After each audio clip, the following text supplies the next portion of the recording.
Baptist say that I am?" They said in reply, "John the Baptist." Others, "Elijah." Still others, "One of the ancient ones, prophets, has arisen." Then he said to them, "But who do you say that I am?" Peter said in reply, "The Christ of God." He rebuked them and directed them not to tell this to anyone. He said, "The Son of Man must suffer greatly and be rejected by the elders, the chief priests, and the scribes, and be killed, and on the third day be raised." Then he said to all, "If anyone wishes to come after me, he must deny himself and take up his cross daily and follow me.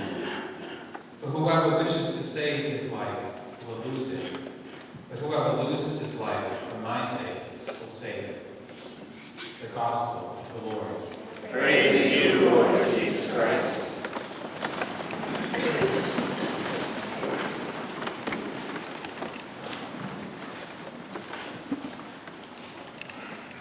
I've stopped answering my phone. I just let everything go to message now.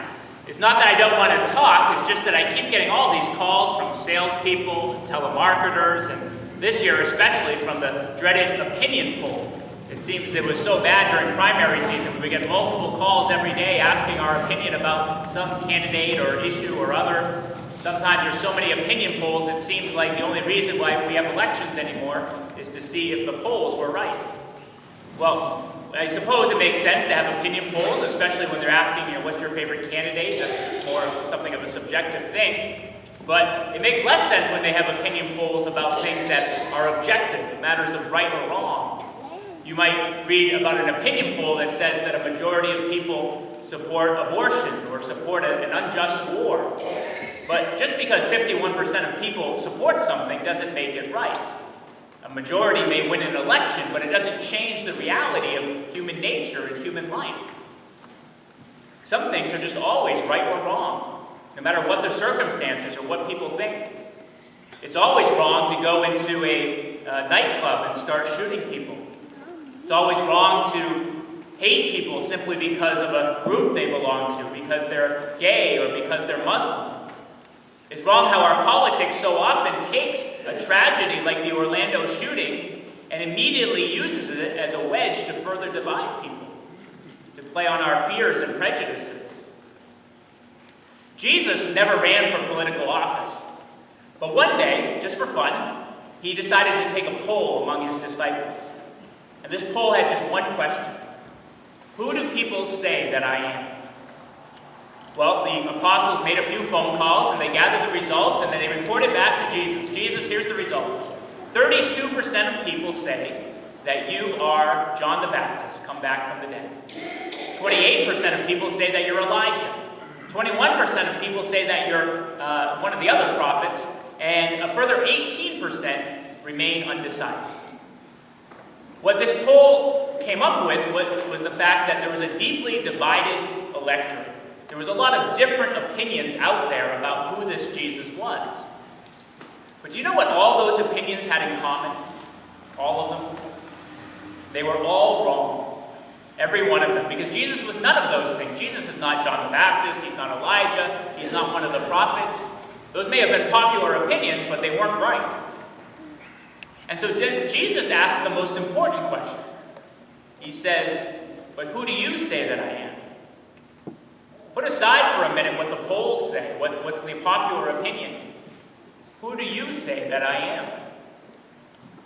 And Peter, without hesitation, stands up and he knows how to cast his vote. You are the Christ. You are the Son of God. You are my Lord and Savior. That act of political courage and faith on the part of St. Peter is quite impressive from a future leader of the church, someone who is going to go on to become our first pope. If you think that politics in our country is sometimes toxic, politics in the church can sometimes be just as bad. Look at the way that the disciples were constantly fighting with one another and trying to get ahead of one another. It wasn't easy for Peter to stand up in the middle of all of them and express an unpopular opinion. But even though he was the only one to express that opinion that day, he was right. Sometimes in the church, even though we have a divine founder, we're an all too human institution. And we have things like power struggles and scandals. We have people who try to reduce the gospel to conservative or liberal politics. We have people who try to bring political pressure to bear on the church to change her teachings. One day, a Jewish rabbi and a Catholic priest were having a conversation about their respective religions and their jobs. And the rabbi asked the priest, where do you see yourself going in the next few years? And the priest said, well, actually, I'm first in line for a Monsignor's job. I hope to get a promotion soon. Oh, that's great, said the rabbi, and what happens after that? Well, I suppose that maybe if I played all my cards right and I get to know the right people, maybe I would even be appointed a bishop. Oh, wow, said the rabbi, and what's next after that? And he said, well, I suppose if I worked really hard and got really lucky, maybe I would even become an archbishop. Oh, wow, said the rabbi, what's next? And he said, wow, I guess that if I was in the right place at the right time and worked really hard, maybe I could even be appointed a cardinal. Oh, that's great, said the rabbi, and what happens after that? Well, the priest was starting to get really frustrated, but he kept answering, and he said, okay, I guess if I was in the right place at the right time and I played all my political games right, who knows? Maybe, just maybe, I could even be elected pope. Wow, said the rabbi. And what happens after that? And the priest kind of shouted at the rabbi and said, good grief, man, what do you want me to become, God? And the rabbi said, well, you believe that one of our boys made it, why can't you? It's not surprising that Jesus never ran for political office. Just look at his campaign speech in our gospel today, where he promises his followers that they will receive a cross to pick up daily and follow him, that they must deny themselves. What kind of campaign promise is that? It's not surprising that Peter, in Matthew and Mark's version of this story, immediately takes Jesus aside and tries to act as his campaign manager and says, you better tone down all this rhetoric about the cross and about suffering. That's not exactly a winning message. It's not surprising that Jesus, as he predicts, ends up being rejected by the people. He ends up being rejected by all of the political and religious elites of his day. The chief priests and the scribes, the Romans, the Jewish elders. So it is even today. People today often reject the message of Jesus out of hand. People who wield political power especially. People who continue to reject Jesus today, and the poor and the marginalized, and the unborn and the refugee. The message of Jesus is never going to win a popularity contest, probably never going to win an election. But the gospel is not politics. No political party or candidate is ever going to fix the broken world in which we live. It's never going to bring salvation. Only Jesus can bring salvation. And while we certainly need people of faith to be involved in politics and to promote our values and to promote what's good, the point is just don't put your final hope there, because only Jesus is the Savior. If you were to take a poll today and ask the same question that Jesus asked his disciples, who do people say that I am? I think you would get a pretty similar result.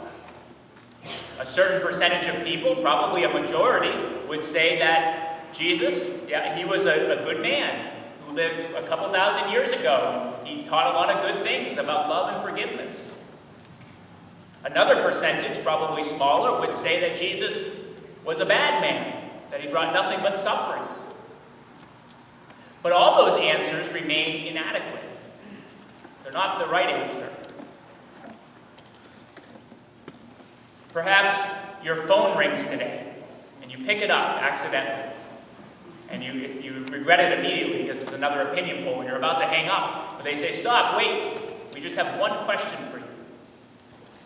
But it's an important question. It's the most important question of all. Who do you say that I am?